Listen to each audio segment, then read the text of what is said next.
जय श्री जगन्नाथ भाई मैंने सर्वप्रथम गुरुदेव गणपति और जगदम्बा को प्रणाम करें। आज आम आमर आस्ट्रो सेशन आरंभ करवा। आस्ट्रो सेशन क्रम आम मैंने नक्षत्र सीरीज करुले। नक्षत्र सीरीज आम ऑलरेडी स्वाति नक्षत्र जाई जाइए भारी। एबे आम विशाखा नक्षत्र विषय पढ़िबा।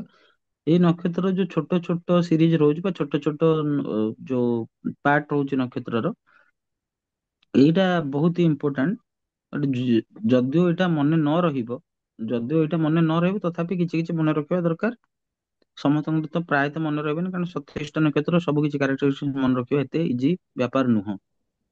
ତ ଆମେ ନକ୍ଷତ୍ର ସିରିଜ ପଢୁଥିଲେ। ନକ୍ଷତ୍ର ସିରିଜରେ ନକ୍ଷତ୍ରଟା କାହିଁକି ଇମ୍ପୋର୍ଟାଣ୍ଟ କାରଣ ପୁରାତନ ଯୁଗରେ ଯେତେବେଳେ କୌଣସି ପ୍ରେଡିକ୍ସନ ଟେକ୍ନିକ ନଥିଲା ସେତେବେଳେ ଏଇ ନକ୍ଷତ୍ରକୁ ବେଶ କରିକି ହିଁ ଫଳାଦେଶ କରାଯାଉଥିଲା। ଏବଂ ଆଜି ବି ଯେତେ ବି ମହାଦଶା ଅଛି ଇମ୍ପୋର୍ଟାଣ୍ଟ ମହାଦଶା ବିଂଶୋତ୍ତରୀ ଦଶା ଯାହାକୁ କଳିଯୁଗର ଶ୍ରେଷ୍ଠ ଦଶା ବୋଲି କନସିଡର କରାଯାଏ ସେ ବିଂଶୋତ୍ତରୀ ମହାଦେଶଟା ନକ୍ଷତ୍ର ବେସ୍ଡ ଦଶା। ନକ୍ଷତ୍ର ସିଷ୍ଟମ ଉପରେ ବେଶ କରିକି ହିଁ ସେ ଦଶା ଡିଜାଇନ ହେଇଛି ଆଉ ବହୁତ ହି ଇମ୍ପୋର୍ଟାଣ୍ଟ। ଆଜି ଆମେ ନକ୍ଷତ୍ରଟା ଯଦି ଗାଡିର ଫୁଏଲ ହୁଏ ତେବେ ଅ, ସେଇ ଯୋଉ ପ୍ଲାନେଟ ଯୋଉ ନକ୍ଷତ୍ରରେ ବସିଛି ଆପଣଙ୍କର ଘରେ ଆପଣଙ୍କର ଯୋଉ ଚାର୍ଟରେ କୁଣ୍ଡଳୀରେ ଯେକୌଣସି ନକ୍ଷତ୍ର ଯେକୌଣସି ଭାବରେ ଯେକୌଣସି ପ୍ଲାନେଟ ବସିଥିଲେ ମଧ୍ୟ ସେ ପ୍ଲାନେଟ କୌଣସି ଗୋଟେ ସ୍ପେସିଫିକ ନକ୍ଷତ୍ରରେ ହିଁ ବସିଥିବ। ତେଣୁ ଯେହେତୁ ସେ ପ୍ଲାନେଟ କୌଣସି ଗୋଟେ ସ୍ପେସିଫିକ ନକ୍ଷତ୍ରରେ ବସିଥିବ ତାହେଲେ ସେ ନକ୍ଷତ୍ରଟା ଆକ୍ଟିଭେଟ ହେଲେ ଯାଇକି ସେ ପ୍ଲାନେଟଟା ଆକ୍ଟିଭେଟ ହବ। ଠିକ ଅଛି। ତ ଏଇଟା ଆମେ ଅଲରେଡି ଅନ୍ୟ ଭିଡିଓ ଗୁଡାକରେ ବି ଡିସ୍କସନ କରିଛେ। ଆଗକୁ ଯାଇକି ତାକୁ ଡିଟେଲ ଭାବରେ ବି ପଢିବା। ବଟ ବର୍ତ୍ତମାନର ସିଚୁଏସନ ରେ ଆମର ସବୁଠୁ ଇମ୍ପୋର୍ଟାଣ୍ଟ ଜିନିଷ ହେଲା ଯେ ଆମେ ଗୋଟେ ନକ୍ଷତ୍ରର ଯୋଉ ଯେମିତି ଆମେ ପଢିବା ବିଶାଖା ନକ୍ଷତ୍ର। ଏଟା କହନ୍ତି ବିଶାଖା ନକ୍ଷତ୍ର ମାନେ କଣ? ଏଇଟା ହଉଛି ଗୋଟେ ନକ୍ଷତ୍ର ଯାହାର ପର୍ପୋଜ ଜୀବନର ମାନେ ପର୍ପୋଜ ଥିବ। ତାକୁ କୁହାଯାଏ ଷ୍ଟାର। ଷ୍ଟାର ମାନେ ଏଇ ଯୋଉ ଏଇ ନକ୍ଷତ୍ରର ଗୋଟେ ପର୍ପୋଜ ଥିବ ଜୀବନରେ।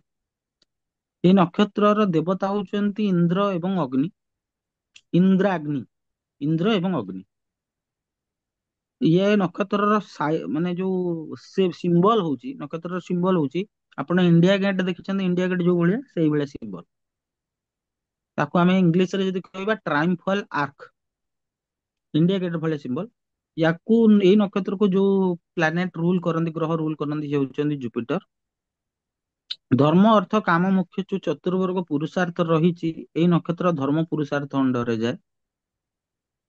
ୟାର ଇଏ ଯୋଉ ମନୁଷ୍ୟ ଗଣ ଦେବଗଣ ରାକ୍ଷସ ଗଣ ଅଛି ଏ ନକ୍ଷତ୍ର ରାକ୍ଷସ ଗଣ। ୟାର ବର୍ଣ୍ଣ ହଉଛି ମ୍ଲେଚ୍ଛ ଆଉଟକାଷ୍ଟ।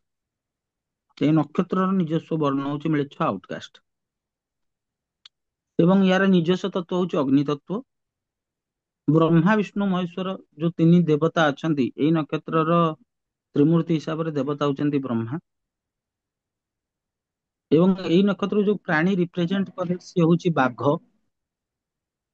ଏଇ ନକ୍ଷତ୍ରକୁ ଯୋଉ ପକ୍ଷୀ ରିପ୍ରେଜେଣ୍ଟ କରେ ସେ ହଉଛି ଚିଲ ମାଟିଆ ଚିଲ ମାନେ ଯାହାର ପଛପଟଟା ତାର ଯୋଉ ପଛପଟ ପୁଚ୍ଛଟା ଥିବ ସେ ଚିଲର ସେଟା ରେଡ କଲର ହେଇଥିବ।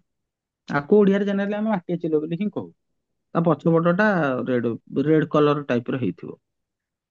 ଆଉ ଅ ଏଇ ନକ୍ଷତ୍ର କୁ ଯୋଉ ଯୋଉ ଗଛ ରିପ୍ରେଜେଣ୍ଟ କରେ ଟ୍ରି ରିପ୍ରେଜେଣ୍ଟ କରେ ସେ ହଉଛି ନାଗକେଶର। ଏବଂ ଯଦି ନକ୍ଷତ୍ର କୌଣସି ଲୋକ ଜନ୍ମ ନେଇଥାଏ ତାର ଆଦ୍ୟ ଅକ୍ଷର ଥି ଥୋ ଥେ ତୋ ତ ଆଉ ଥ ନାମରେ ଏଇ ସେଇ ନକ୍ଷତ୍ରର ଆଦ୍ୟ ଅକ୍ଷର ପିଲାମାନଙ୍କର ଧର କିଏ ବିଶାଖା ନକ୍ଷତ୍ର ଜନ୍ମ ହେଇଛି ତାର ନାମକରଣ ପଡିଲା ତାହେଲେ ତ ଆଉ ଥ ଏଇ ଦିଟା ଶବ୍ଦରେ ସେ ନକ୍ଷତ୍ରର ଲୋକ ପିଲାମାନଙ୍କର ନାମକରଣ କରିବା ଉଚିତ। ଆଚ୍ଛା ଆମେ ନାମକରଣ ଆଜି ଆଉ ଟିକେ ଏଇ ଜଷ୍ଟ ଗୋଟେ ଛୋଟ ଜିନିଷ ଆଡ କରିବା। ପ୍ରତ୍ୟେକ ଶବ୍ଦ ହଉଛି ବ୍ରହ୍ମ। ନକ୍ଷତ୍ରର ଭାଇବ୍ରେସନାଲ ଏନର୍ଜି ଅନୁଯାୟୀ ଯେତେବେଳେ ନାଁ ଟାକୁ ଦିଆଯାଏ ସେତେବେଳେ କଣ ହୁଏ ନା ସେଇ ଯୋଉ ନାଁ ର ଭାଇବ୍ରେସନ ନାଁ ଟା ସବୁବେଳେ ରହେ ନାଁ ର ଭାଇବ୍ରେସନ ୱାର୍କ ଆଉଟ କରେ। ଯୋଉ ନାଁ ର ଭାଇବ୍ରେସନ ଟା ଯେତେବେଳେ ୱାର୍କ ଆଉଟ କରେ ସେତେବେଳେ ସେଟା ଜୀବନରେ ପଜିଟିଭ ଜିନିଷ ଆଣିଦିଏ। ତେଣୁ ନକ୍ଷତ୍ର ଅନୁଯାୟୀ ସନାତନ ଧର୍ମରେ ନାଁ ଦେବାର ବ୍ୟବସ୍ଥା ଥିଲା କାରଣ ଚନ୍ଦ୍ର ଯେଉଁ ନକ୍ଷତ୍ରରେ ବସି ଯାଉଥିଲା ସେଇଟା ହେଇଯାଉଥିଲା ତାର ଜନ୍ମ ନକ୍ଷତ୍ର। ଏବଂ ସେଇ ନକ୍ଷତ୍ର ଉପରେ ବେଶ କରି ହିଁ ନାମକରଣ କରାଯାଉଥିଲା ଏବଂ ଅନ୍ୟ ସବୁ ଜିନିଷ ବିବାହ ମେଳକ ମଧ୍ୟ ଚନ୍ଦ୍ରର ନକ୍ଷତ୍ରକୁ, ଚନ୍ଦ୍ର ଯୋଉ ନକ୍ଷତ୍ର ବସିଛନ୍ତି ସେଇ ନକ୍ଷତ୍ରକୁ ଦେଖିକି ହିଁ କରାଯାଏ। ତ ଆଜିର ସେସନରେ ଆମେ ବିଶାଖା ନକ୍ଷତ୍ର ବିଷୟରେ ଜାଣିଲେ। ଆଜିର ଆଉ ନେକ୍ସଟ ଭିଡିଓରେ ଆମେ ଅନ୍ୟ ନକ୍ଷତ୍ର ବିଷୟରେ ଆଲୋଚନା ରଖିବା। ଆଜିର ସେସନ ପାଇଁ ଏତିକି। ସମସ୍ତଙ୍କୁ ଜୟ ଶ୍ରୀ ଜଗନ୍ନାଥ।